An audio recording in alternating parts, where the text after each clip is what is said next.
Hey everyone, it's Chrono with Headphones.com. You're watching The Headphone Show, and today I have a very special video that's focused on a rather simple question. Can normal people, or well, non-audiophiles, tell the difference between affordable and expensive headphones? Let's get right to it. So, how often do you listen to music? Every day.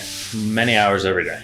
Working out, going on walks, doing a bit of gaming, a little bit of everything. I'd say I listen to a couple hours every day. No, every day for sure. 30 minutes to an hour every day.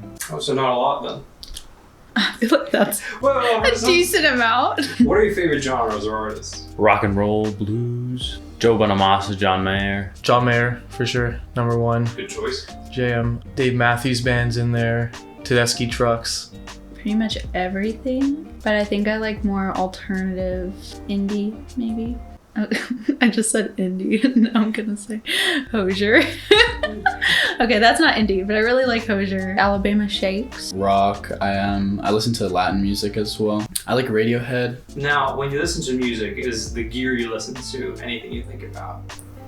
The what? Oh, absolutely. I do think about it pretty often. I have the first generation AirPods, so they're not that good. What do you think makes a headphone good? I'd say comfort number one, just the audio quality. Truthfully, if it's cheap and cute. I would want the sound to be pretty clear. I would want it to have good sound canceling, noise canceling, so that I can hear the music clearly. I think a well-balanced headphone, kind of well-rounded. Treble, mid, bass. Well, you ready to get started? Yeah, good to go. All right, let's check out headphone one.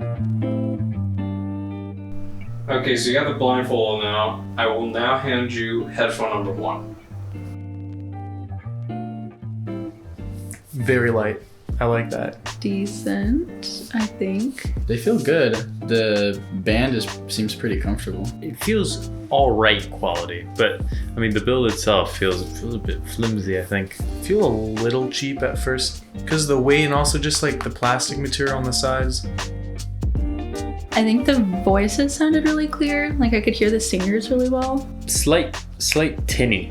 A little Tinny sound, yeah. High end is just flat. They sound a little tinny, but they're just kind of sounds like you're listening through a layer of cardboard. I think the sound is really clear. I would say though, it doesn't sound too rich. It seems a little bit, not too much depth to the sound, I don't think.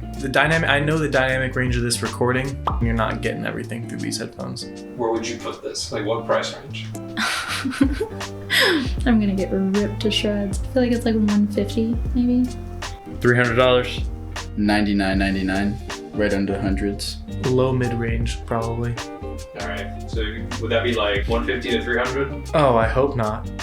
I hope not, dude. If I got this for 150, I'd be pissed, dude. I'm guessing $75, honestly. Oh god. Are you serious? I feel like I'm in a computer lab in 3rd grade. These gotta be $10 or $5. Like an elementary school computer lab. They feel antique. They feel vintage or retro, This is definitely a curveball thrown in there. These sound way more natural. The detail isn't super crisp on these, it doesn't seem like. They definitely sound good, actually. That's really weird. These aren't supposed to sound good, at least from feeling them. I actually thought the sound was a lot more deep than the last pair. The bass was a lot stronger. I think they're fine. They get the job done. It's just not as crisp as the first pair. How much do you think they are? I have absolutely no idea. Well, $40, $50. If you just from handing them to me, $10, but then they could be $15, they could be $100. I really don't know. I've never heard of headphones that feel like this, but sound decent. Maybe 75 to 80. Be gentle. That's $6,000 right now. Just kidding. They do feel expensive. Yeah, trying to decipher whether or not it's cute blindly. I think I already know what these are. What are they? These Sennheiser. This extension feels horrible. They feel nice. I feel like they would be good. I do think it sounded good. It sounded better than the second pair for sure. I feel like I'm just on that pair. Wait, am I allowed to say? Yeah, these are definitely my favorite so far. Soundstage, sounding natural, crispness in detail, though I wouldn't say they're particularly super crisp. Yeah, these have awesome high-end clarity. Clarity like the other two didn't have. This pair is probably my favorite so far. Mids are stronger, a lot stronger in these. High-end is as well. I mean, honestly, all across the board, the EQ just sounds a lot better. I think this is better for like the actual music part, the instrumentals. Where does this land in terms of price? I think this is the most expensive so far. I would guess like $550. 400? If I had to price these, probably 150. In like the 100 to 200 range. Yeah. Okay, man. These are by far the nicest ones so far. That spring is interesting there. Yeah, they're heavier than I'd like, but I think they're probably good quality. Put them on and like move my head around because I'm trying to feel how heavy they are. Yeah. Why are you laughing at me? I'm just doing a shake test.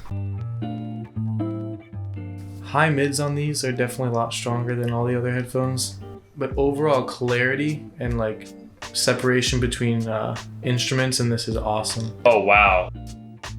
Wow. The vocals sound amazing, though. I feel like they're very, very similar in terms of the quality of the sound. I don't feel there's as much clarity. They sounded pretty nice. This one might have been like slightly clearer. How much do you think this one is? Probably 200 plus. Like 900, 1,000. I feel like it's closer to that. 1,500 at least.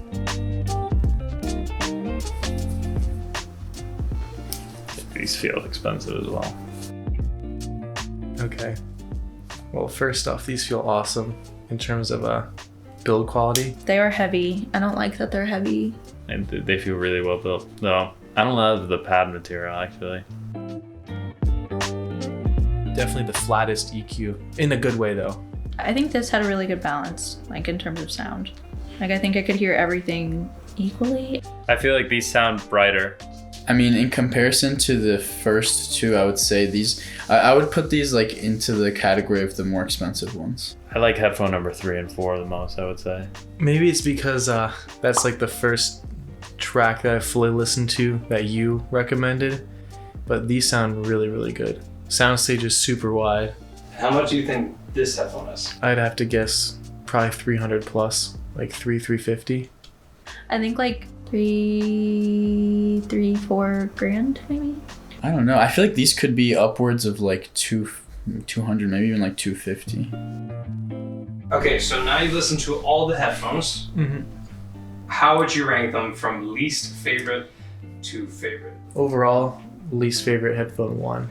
Audio quality wasn't great. Second least favorite, probably the I don't want them to be in order from least favorite to most favorite in the order you showed them to me, but it's almost in that order. Really? But I'd swap headphone 4 with headphone 3. Least, I think it was the pair that I said was really cheap. The computer lab headphones. They weren't anything all that special to me. Second was the other really bulky pair. Yeah. Just because they were really heavy for me. And that's not like knocking it for its sound or anything. It was just really bulky to me. The third pair, I think would be the last pair, just because, again, it was bulky. I think the first pair might be my favorite, maybe. So you put like headphone number 1 in first and then headphone number 3 in second. Yeah. Which one was your least favorite headphone? The Sonys. They didn't really stand out too much. 4, the Porta Pros. They're awesome. They're number 1 in our hearts. This is far, though it's tricky because in a lot of ways they are the best sounding, or in some ways they're the best sounding. But for me, I mean, especially after hearing the price of the Sony and the Focal, I think I have to put them ahead. I mean, this is an incredible deal. I would actually say, okay, so my least favorite were definitely the first ones. Then I would say the fourth pair was my second least favorite. I would say for my personal use, these are way too heavy. Like I would never use this in my day-to-day life. Then I actually really liked the second pair because it was just like so, I guess it just caught me by surprise, which was fun. And then my favorite was probably the last pair. I felt like it felt like good quality, and the sound was like, I think the best of all the ones that I listened to. Do you feel like your audio opinions have changed at all? Yeah, because I mean, I really liked the experience with listening to these. Like, it was better than listening to my AirPods, admittedly. They're comfortable. Two, it felt more immersive, experiencing music more than just like listening to it mindlessly. I don't think my opinions really changed, but I've never tried out insanely expensive audiophile grade headphones like these, so I'd say it's more shaped or formed my opinion rather than changed it. All right. I felt like I noticed on some of them missing mid-range sound. Like it almost felt like some of them, I don't remember which pair it was, but the bass was really strong. I think I remember mentioning that. But it felt like artificial. It didn't feel like that's how the songs usually sounded like to me. I think these were the ones that felt like very balanced. Yeah, I mean the jump in quality from what's 400 to 1500, huge. Tangible? Super tangible.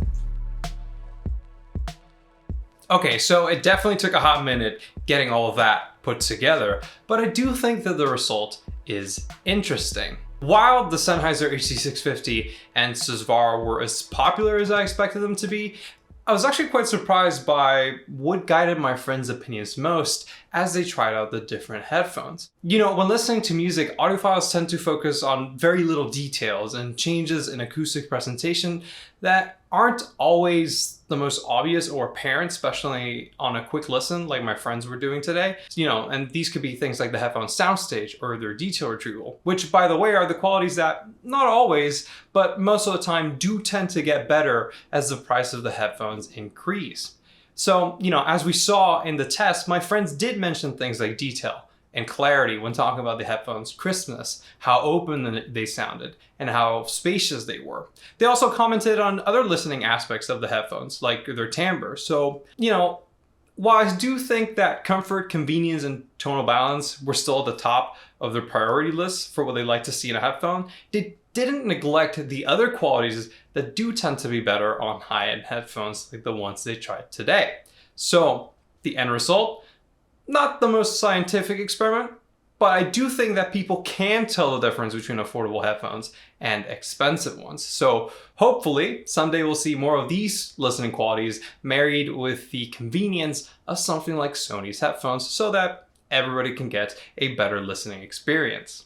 Anyways, that is all for me today. I hope you enjoyed this video or found it useful. If you did, do consider dropping a like. If you'd like to learn more about anything headphones, I highly encourage you to check out the audiophiles section on headphones.com, which is our blog post. If you'd like to interact with me directly or with our community members, I'll be leaving links in the description down below to our Discord as well as our community forums. For more headphone audio content, stay tuned by subscribing to the Headphone Show. And until next time, this is Chrono signing off.